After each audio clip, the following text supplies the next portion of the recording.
this event, and our leaders on the high table, some of them who shaped both our views and convictions in understanding the struggle for liberation of not just the African continent, but our African brothers outside of Africa. That is why I align with the person who said that Cuba was Latin America and Latin Africa.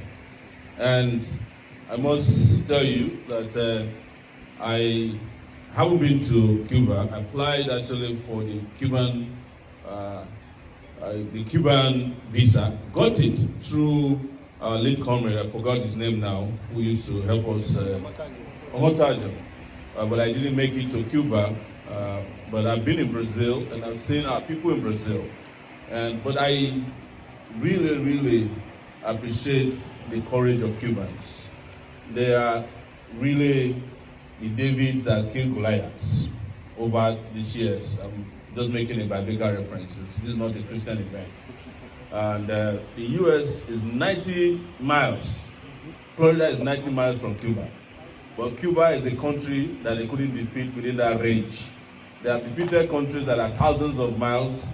Sometimes you don't have to shoot a catapult before these countries fall apart. And they did it to us here in Nigeria, December 25th, Christmas Day.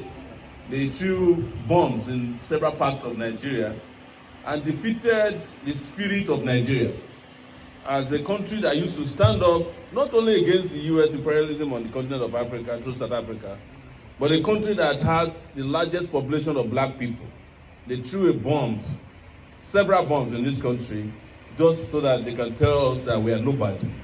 And it was the reason why I have no doubt, and those of you who are here who probably haven't seen me a lot, I lived in the US for 20 years.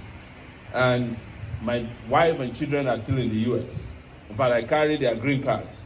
And I can tell you that the reason why most Nigerians are afraid today to talk about what America is doing in Cuba, Venezuela, and other places is because they're afraid of losing their visas, sadly.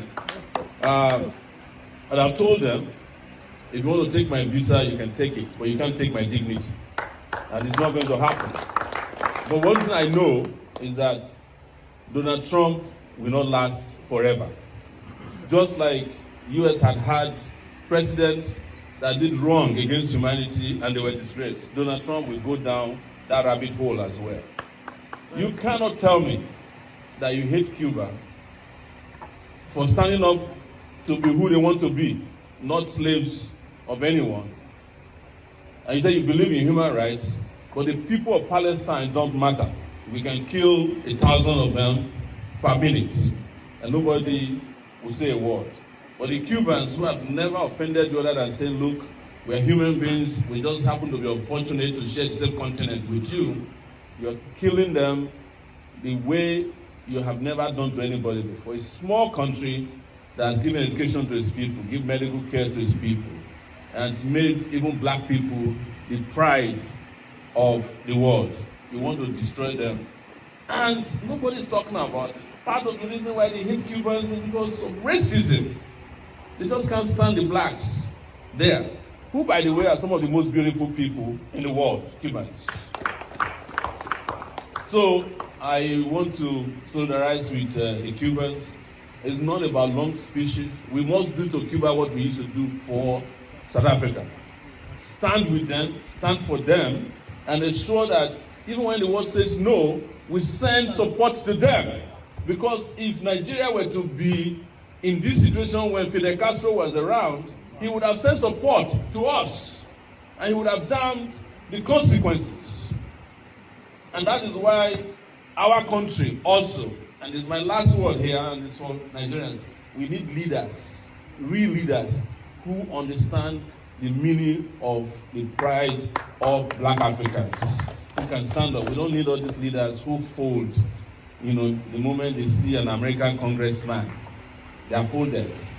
And as we speak now, even the Anglo defense fact that we fought against